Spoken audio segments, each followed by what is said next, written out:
मैंने शासन से बात पूछा था, हाँ। शासन के पास कोई जवाब नहीं है सर, शासन जवाब नहीं दे पा रहा है। नहीं हो पाएगा ना सर। तो वही तो आखिर में गलत है तो गलत के लिए हम लड़ेंगे नहीं, हम लोगों को बताएंगे नहीं। सही बात है।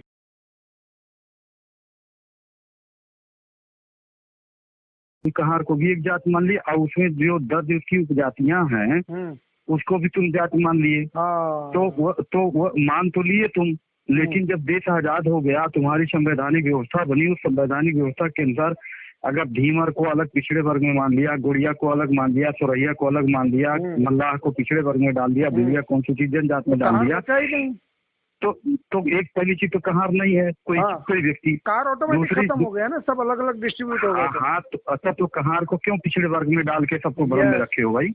मतलब सबको जब अलग अलग कर दिया तो तुम कहार है कौन? ये आपको बताना है कौन? हम वही पूछ, मतलब इनके यहाँ इनके जो लक्षण थे, इनके लक्षण इस प्रकार से हैं कि इनके यहाँ दारू शराब का सेवन ज्यादा करते हैं लोग। हाँ। इस बिरादरी के यहाँ, धुरिया बिरादरी के यहाँ, यह घरों में पानी भरना,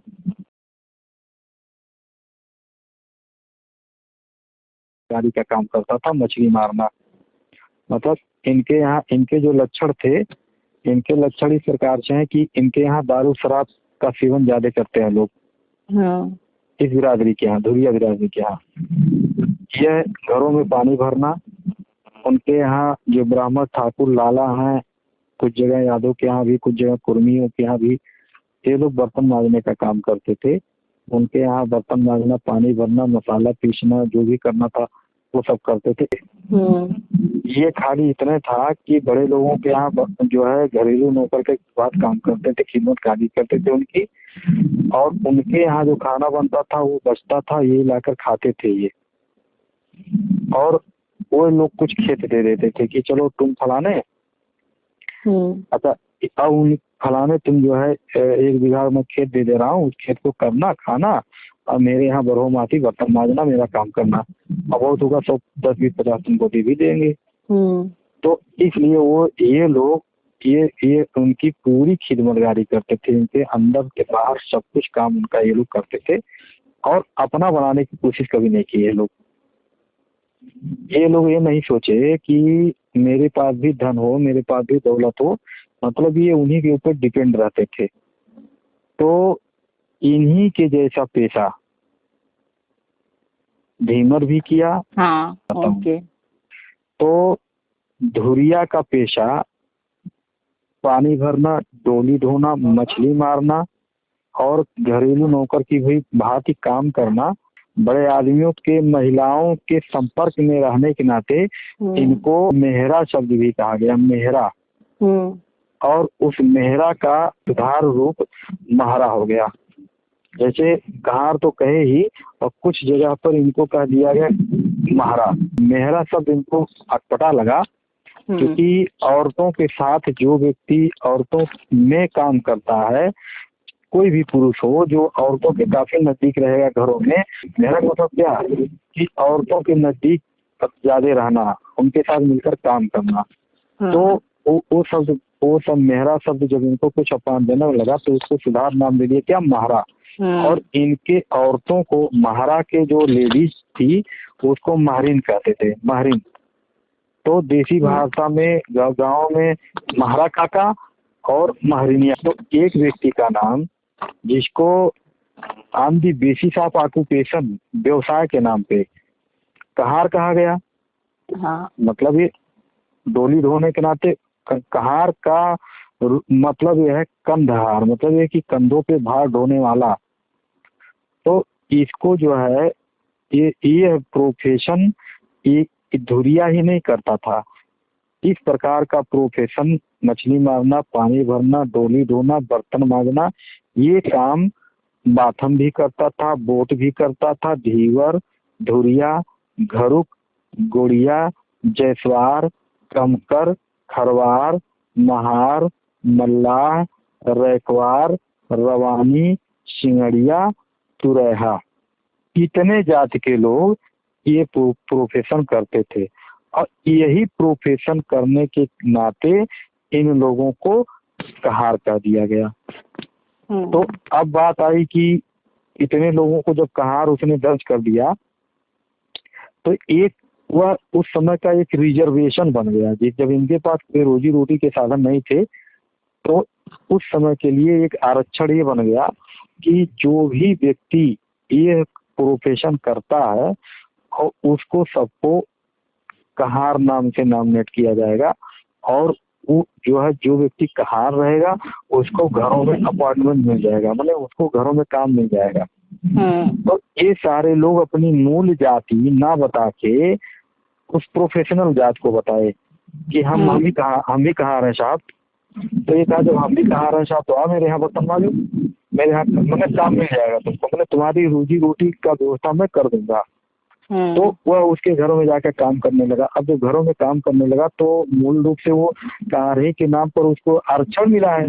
तो वह उस घरों में काम मतलब उसकी रोजी रोटी चलने लगी। उसके पास अब वहाँ कहाँ एजुकेशन की बात आती है, कहाँ वो परेशान है कि नहीं मेरा नागरिक बनना होना चाहिए, मेरा ये होना चाहिए। मतलब सारे उसके विकास के रास्ते बंद कर दिए। ये खाली पेट से मतलब उसका था और तन पे कपड़ा, बस इतना ही। अब इसके बाद जो है ये धीरे धीरे तमाम सारी जो है रियासतों ने, तमाम सारे जो है मुगल और तमाम सारे लोग अपना राज किए इस पर। बाद में जब ब्रिटिश गवर्नमेंट आई तो ब्रिटिश गवर्नमेंट ने इनकी एक सर्वे कराई और सर्वे ये कराई कि उसने जो सर्वे कराया वो सर्वे इनके मूल जात का सर्वे हुआ। तो जब मूल जात का सर्वे हुआ तो वही ब्रिटिश गवर्नमेंट ने वो ब्रिटिश गवर्नमेंट जो पहली सर्वे कराई on the basis of occupation, तो उसने व्यवसाय का सर्वे कराया। व्यवसाय का मतलब वो व्यवसाय को उसने एक जाति दे दिया। उसमें ऐसा है 17% जो है 17% को आप क्यों उसका व्यवसाय लिखेंगे।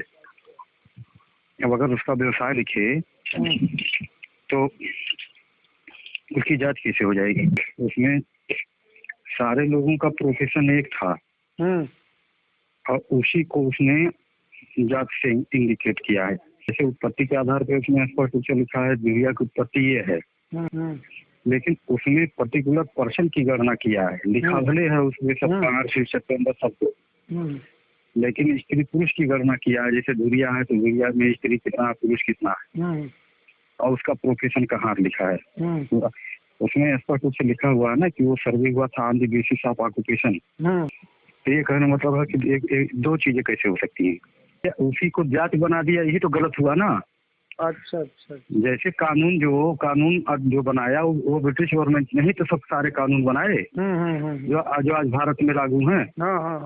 तो कहने मतलब ये कि बनाया तो जो है वो चीज लिख दिया, लेकिन तो उसकी समीक्षा तो होनी चाहिए। वही चीज आप भी उठा कर डाल दी है उसी ने। आजाद कहाँ होने दिए आप उसको, जब उसी की गुलामी हमारा लिख दिए तो हम आजाद कहाँ हुए।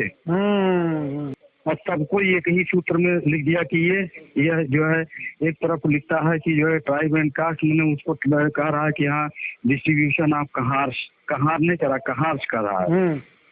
मतलब प्लूरल शब्द कह रहा है, मतलब इसका मतलब है कि कहार कोई पर्टिकुलर पर्सन नहीं है, बहुवचन है।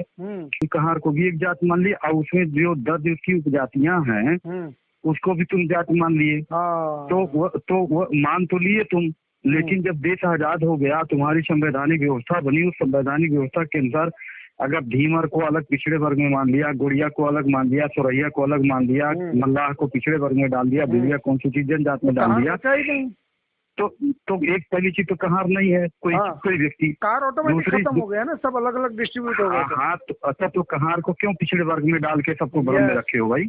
मतलब सबको जब अलग अलग कर दिया तो तुम कहार है कौन, ये आपको बताना कौन। हम वही पूछ,